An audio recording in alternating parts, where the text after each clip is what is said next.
warahmatullahi wabarakatuh. Lagi jalan ke Luwuk, ada sedikit acara untuk ketemu dengan seseorang. Mengisi waktu di jalan ini beberapa menit, insyaallah saya memberikan suatu nasihat.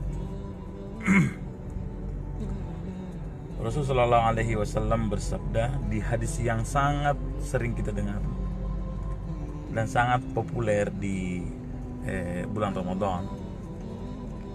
Beliau bersabda, "Kam min sha'imin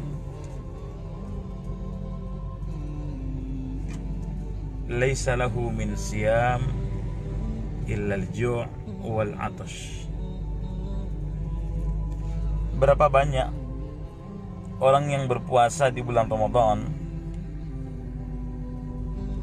tidak ada yang dia dapatkan kecuali rasa haus dan lapar, atau rasa lapar dan haus.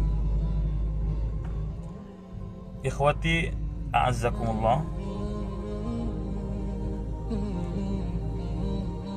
penjelasan para ulama bahwa berapa banyak orang yang berpuasa yang dia dapatkan hanya lapar dan haus, secara hukum puasanya sah.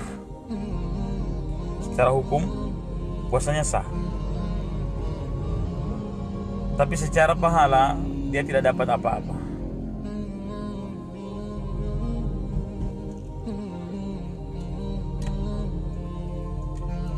Seperti Islamnya seseorang atau syahadatnya orang yang malas sholat, Islamnya sah. Tapi keutuhan tentunya tidak. Dia beberapa kewajibannya dia tinggalkan.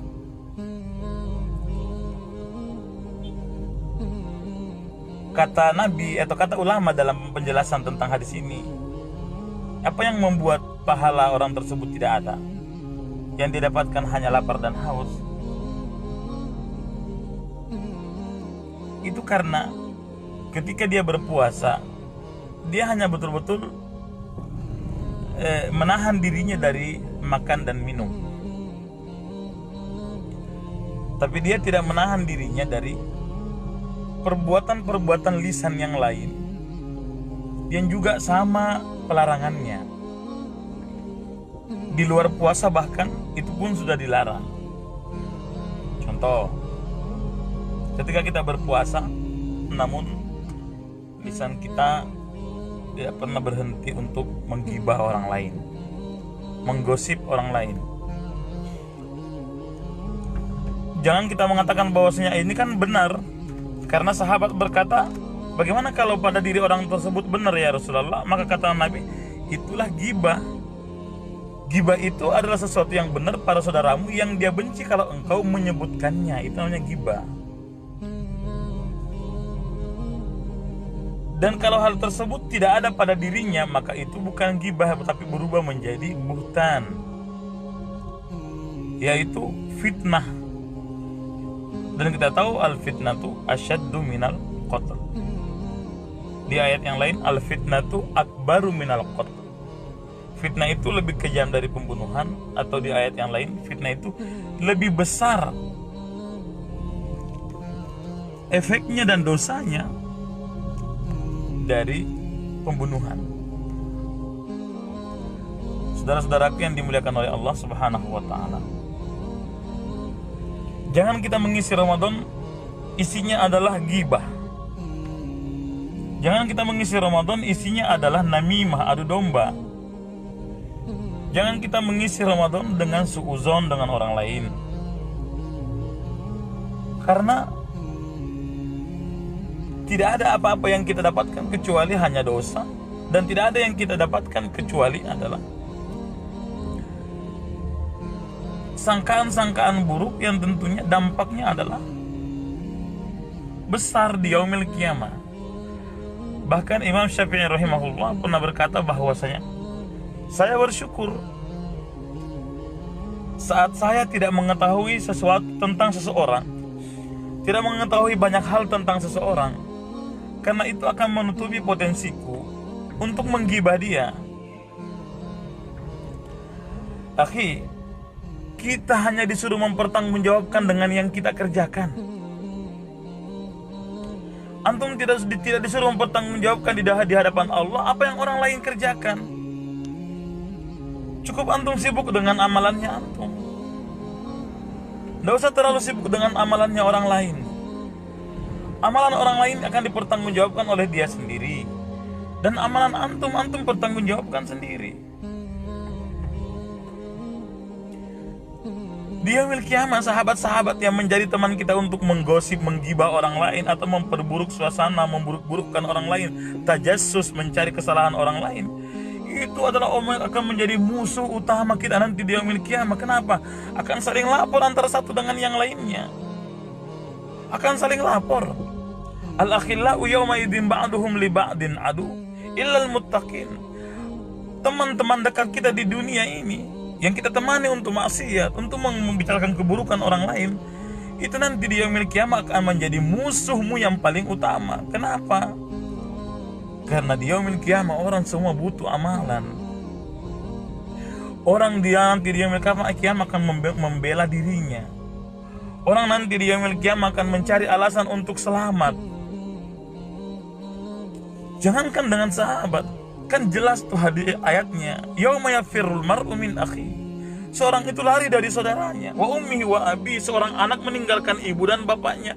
Wa sahibatihi wa bani, bahkan seorang suami meninggalkan istrinya dan anaknya. Kenapa? Urusan di hadapan Allah begitu banyak. Maka tidak heran kalau di dalam riwayat bahwa ada bapak yang sengketa dengan anak untuk hal-hal yang kecil. Kalau di dunia masih bisa kita, ya sudahlah, nggak apa-apalah bapak saya mengalah. Udah nggak apa-apalah itu kan anak saya mengalah. Udah nggak apa-apalah itu kan istri saya mengalah. Tapi nanti di yaumil kiamat tidak ada. Sampai aibnya kita nanti di yaumil kiamat kita tidak sempat kita untuk memikirkannya. Kata Rasulullah bahwa nanti di yaumil kiamat manusia akan dibangkitkan uratan. Mereka dibangkitkan dalam keadaan telanjang semua.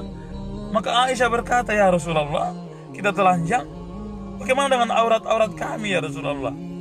Maka Nabi bersabda, urusanmu lebih besar daripada auratmu.